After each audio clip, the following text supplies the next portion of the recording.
I absolutely am sexually attracted to exciting Doctor Who canon shit. So, like, the Master in the Citadel, talking about the Panopticon, he's making references to mostly Tom Baker stories, which actually we'll find are very important to the canon that we're talking about here. So, a lot of people I see are upset, and I don't care. I don't really like fandom very much, if I'm honest. I find it really disheartening. Anytime you like something, you look for other people who like the same show, and episodes that you like, people are just like, that was fucking shit. I saw someone, they were like, I'm going to erase this from my headcanon. This whole episode is false in my headcanon, and I have replaced it with my own headcanon. And I'm like, whoa, why do you care so much? But I guess, like, everyone's entitled to their own feelings, and I care in a very different way. For me, Gallifrey has always been something that I felt ruined the mystery of the Doctor, and I thought that was really unfortunate. And what Chris Chibnall has done now is very different, because obviously Russell T Davies got rid of Gallifrey, and in doing so left the Doctor more mysterious, and all this stuff was in the Doctor's past, the Time War, it was all very mysterious and we didn't know what happened. And then Moffat was like, actually it was like this, and it was like, oh, that was quite shit. And now Chris Chibnall is like, you know, all this stuff about Gallifrey, actually maybe that's true, but there's like a huge mystery behind it. Like, even if you go further past the mystery of the early Doctors, you get the child who has no origin story. So even if you ignore everything on Gallifrey, the existence of the Doctor, the birth of the Doctor, is a mystery. And I think that's really exciting to go like, oh, okay, so we haven't actually got the full story on the Doctor at all. In fact, we have a tiny fragment of the story, and Gallifrey is just a small part of the Doctor's tale, and the Doctor's a mystery even unto herself. Noddy the ornithopod wanted me to try and explain things a little bit because they found it a little bit confusing. So the idea in canon has always been, not always, okay, the idea in canon was the Doctor was a magical space alien, and it was all very mysterious, and then with the third Doctor and fourth Doctor they got way into like making the canon very official and telling you all the details and going to Gallifrey way too often. Like, the Master references stories like the Deadly Assassin, where the Doctor and the Master battle on Gallifrey, and that's when I believe they established the 12 regenerations thing, which I think they didn't establish at the time that this Doctor was necessarily the fourth Doctor, although I think the three Doctors kind of implied that to begin with, because then later, with the Brain of Morbius, earlier with the Brain of Morbius, they had the Doctor have like a psychic battle with another Time Lord, and when the Doctor was psychically battling, you saw all of his previous regenerations, and then it just kept going, and it kept showing other people, and for decades now, since other episodes kind of refute this idea, they say, well, this is only the fifth Doctor, especially the five Doctors really established there were only five Doctors for sure, and that was the fifth Doctor, meaning there couldn't be any previous Doctors, so it actually fucked with the canon of the Brain of Morbius, and for decades people came up with excuses, and they always used to say that those Doctors, actually, when we watch it now, we're supposed to interpret it as Morbius's previous regenerations, even though it was clearly intended by the writers for it to be the Doctor's previous regenerations. It's one of those things that's always been really hard to reconcile, like the fact that the 8th Doctor is like older than the 9th Doctor, you know, like it's one of those things that's just like, God, like, please give me an explanation for this. You can't contradict yourself, and it makes you feel disappointed in the show that they can contradict themselves in that way, because it makes you lose faith in the writers a little bit. They're not paying attention to their own work. But I feel like what Chibnall has done here, actually, it just includes everything in the canon. The idea that the fourth Doctor was the fourth Doctor is canon and makes sense in Chris Chibnall's new thing, because the Time Lords decided that this was the fourth Doctor. But also, there were Doctors beforehand, but the Doctor doesn't know about them. So even though somewhere in the Doctor's mind there was these other dudes in Brain of Morbius, it all makes sense, and it all fits into Chris Chibnall's canon. It really doesn't contradict anything that's come before. It felt very canon heavy in a way, this story. So what the idea now is that the Doctor or from what I understand, the Doctor was found as a child by a toboggan. They were found by a toboggan as a small child, and they were taken to Gallifrey and tested on, experimented with, so that they could like harness the power of the Doctor's regenerative powers, which are totally mysterious, and we don't know where they come from. We have no idea where the Doctor comes from, and we have no idea where these powers come from.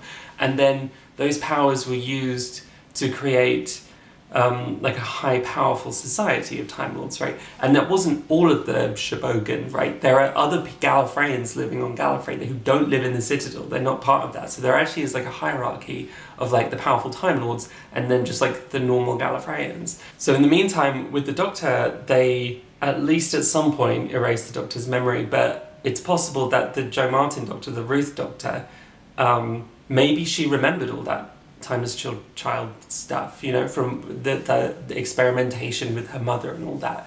It's possible that she remembers that, and it was only later that they erased the Doctor's memory. So there's this initial timeline of the Doctor being found as a child, the Doctor regenerating multiple times as a child, the Doctor apparently being like sort of recruited by like the Gallifreyan special division of timey-wimey stuff as a child, and then possibly running away with the TARDIS. A TARDIS which was shaped like a police box. And so they had their adventures as the Doctor, as you might kind of expect someone's life to go. And apparently they ran away and escaped the division and then sort of the Judoon. I'm going to hypothesize that at some point with like maybe the Ruth Doctor, the Doctor's TARDIS broke and it got stuck as a police box. So she went on her travels, she went on her journeys, but eventually the Time Lords caught up with her. She maybe had all these Morbius regenerations in the meantime, but then they erased her memories and they had her regenerate into a child. So, and I think my hypothesis is that they took her shitty TARDIS and they reset it to factory settings and they sent it to get fixed, and it was in this like junk room. That's my theory. So in the meantime, the Doctor is a child and starts life over as a child on Gallifrey and plays with the Master as children and goes to the academy and eventually like has a life, but apparently has children and a grandchild, and then at some point the Doctor decides to run away. And this is my hypothesis again, the Doctor, you know, has memories of running away and being like independent and being in the universe, so like there's maybe this pull. And then the Doctor, we know this for sure, the Doctor goes and steals a broken TARDIS.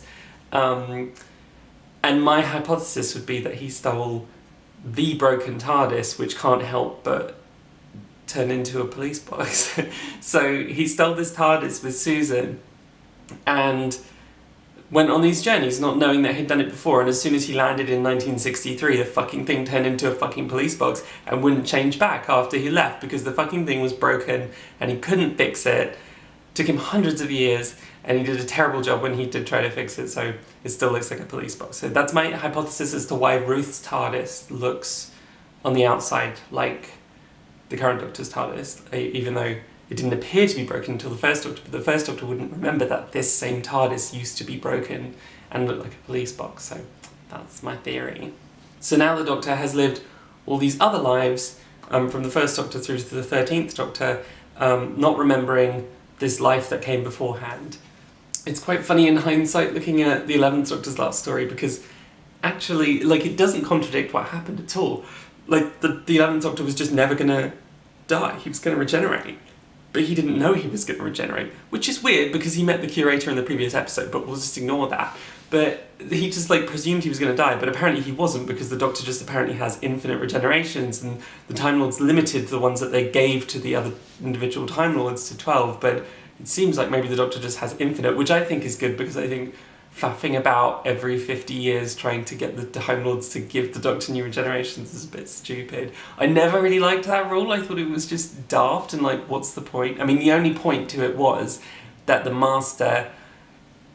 Basically, I think that the thing was Roger Delgado died, so they needed a Master that, like... I don't know, for some reason they decided... I think they wanted this old decrepit version of the Master to seem like he was the Roger Delgado Master, so it didn't... which I just think was a stupid idea. They should have just had him like a new regeneration, but they decided to have this like decrepit, like broken, busted version of the Master looking for new regenerations, and that's kind of the Deadly Assassin, and that's kind of all that the Master did for the rest of the original series, which I thought was daft because I always loved the parallels between the Doctor and the Master, and having them regenerate together has been a very pleasant experience. I've enjoyed that in the new series. I hope that maybe clears things up a little bit. So yeah, this fits really well into the canon. It just says that the canon isn't all there is and there's a lot more, which I think is pissing off some of the fans just because people get very attached to the canon. And I think it's a very particular type of fan that gets attached to the canon, you know? Like, canon is important to me because I want to have faith in the writers that they know what they're doing, that they're not, like, they're not going to lose me, they're not going to make me feel alienated from the show that I've cared about for a long time. But also I think the priority of the show isn't the fans who've been watching for 50 years, I think it's the fans who've been watching for a couple of years. And those are the ones that you really don't want to lose. And whereas the fans who've been like obsessing over the 50 whatever years of canon, almost 60 years now, they're buying Big Finish audio plays and stuff. Like, they're never going to leave, like, they're part of the fandom forever. So really what's important is that the BBC, the money that goes to the BBC for television license, you know, like, they provide what they promise to the people paying TV license. So yeah, I think some people get very attached to the canon in a very particular way, and I'm not one of those people, but I do find it very exciting. I find it very exciting when the Master's like, oh, remember the Panopticon, remember the Matrix, blah, blah, blah. And I'm like, yes, I do remember the Panopticon and the Matrix, I absolutely do. And for me, this felt like a comfortable fit, and maybe because I'm not really into the spin-off media that much. I have listened to it and I have read stuff, but like, I'm not emotionally invested in the same way. I feel like spin-off media is like a parallel universe. So, like, to me, that stuff is not really meant to fit into the canon in the same way. Like, maybe it's meant to, like, if you read some of the books, like, there are adaptations of the TV shows, and they're not the same. Like, the adaptation of the first Dalek story just doesn't match the canon of the show in the slightest. So why would other spin-off media have to be within the canon of the show?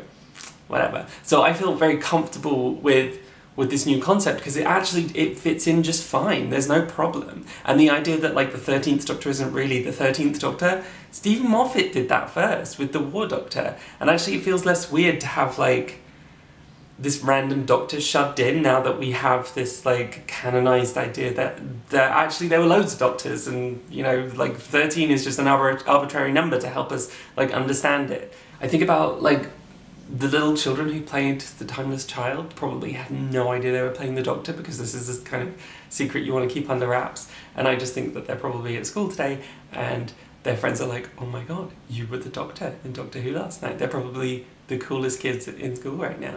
That's really exciting. I'm happy for them. But you know, I made a video a few years ago where I was like, the Doctor is a trans woman. Oh yeah, I've decided she's transgender. Well, it turns out the Doctor was a trans boy for a long time. Like a trans old man, a trans younger man, a trans twink. He's been all kinds of trans guys. And now he's reverted to his natural state of a cisgender woman. But then we don't even know if that original girl was like the first Doctor. That might have been a later regeneration of the Doctor, but we don't know. The Doctor's so transgender. There's space transgender. Do you understand? It's a space trans thing, okay? You wouldn't understand. Sasha Dhawan as the Master again was just incredible. Like, and this idea of the Master as being like slightly suicidal and taking these like suicidal risks is something that I find quite appealing. This idea that like everything that this Master is doing is so sort of manic and on the spot, and it's like chasing the thrill. It reminds me of, I don't know, sort of like addiction, really. Like it's all about the excitement of what comes next, and I feel like that's actually quite a tangible motivation, because when you think about old Doctors like Anthony Ainley contacting the peoples of the universe being like, I'm going to take over the universe now, well, I'm actually going to just destroy bits of it and many billions of people. Like, it's a very intangible goal, but the idea that like, he's doing this out of this sort of like manic addiction, obsession, chasing the high kind of thing. I feel that. I really feel that, and Sacha Dhawan's performance is just it's just beautiful. I really love watching him, and I feel like his master feels layered and scary and intelligent, and I know I've praised him for all that before, but you can't not mention it. In contrast, you get like Yaz and Ryan, who is still, I just think they're so boring. And there was this lovely scene between Graham and Yaz, and Graham was great in it. He did a really good job. And Yaz was just like, welcome to CBBC. Like, she just doesn't do very much. And actually, on that note, maybe I felt like the first time I really felt a lot of emotion from the Doctor was when she pushed the Master down in this episode. Like, that was very exciting to me. That she lost control a little bit. And it changes how I've seen her in the past, because I'm like, actually she's been maintaining control to a ridiculous degree, and now just for a moment she did lose control. I thought that was interesting. We get these tiny nuggets of characterization and you just have to cling on to them for dear life. I actually thought the ending was weak, which I always do with a Chris Chibnall story, but like the tension, just like it rose to this breaking point and then it slowed down and like spread into this 20-minute period of like not that much happening, which is really wild, because I don't know if they had like a specific set amount of time that they had to make the episode a certain length, but like you could have cut this down in the editing room. That tension didn't need to disappear. Like, we didn't need to lose that tension, and that's not just a script problem, that's also an editing problem. So like, Chris Chibnall, you fucked up, but like someone in the editing room should have been able to fix that and make it better. So I don't know what's going on there, but that's really unfortunate. But then the idea that the Doctor was like, I'm gonna kill all of the Time Lord Cybermen, and I'm gonna kill the Master, and then she's like, oh, I can't do it, and some other guy's like, I'll do it, and she's like, oh, okay. So then it makes it like, it seemed like this struggle was like about killing the Master and about killing the Time Lords, and then it turned out it was actually just that she didn't want to die, and she was like, who was someone else dying? And I hate that. It's so shit, and it's just like such poor characterization. But it, like, really, it makes her seem quite selfish and nasty. But like, I want to confront that. I want that to be called out, you know? Because this is not cute. This is not a cute ending. But then what was a cute ending was, what? Because those of you who have been watching Doctor Who for a long time may remember that in the 10th Doctor's era, this was Russell T Davies' thing. He would, when they had a big hiatus coming up, and usually before Christmas, they would do a big cliffhanger where the Doctor would go, what? And it would be Donna, or like, what was the other one? They nearly had a Journey's End. They filmed an ending where Cybermen appear in the TARDIS, and the Doctor goes, what? But then Russell T Davies was convinced to change it to just the Doctor, like, being sad, and that's why it's the most depressing ending of all time. And the Voyage of the Damned. The big boat, you've heard of it, the Titanic, smashes through the side of the TARDIS, and the Doctor goes, what? So that was a call back to a better era, a better time in human history, and Time Lord history, perhaps.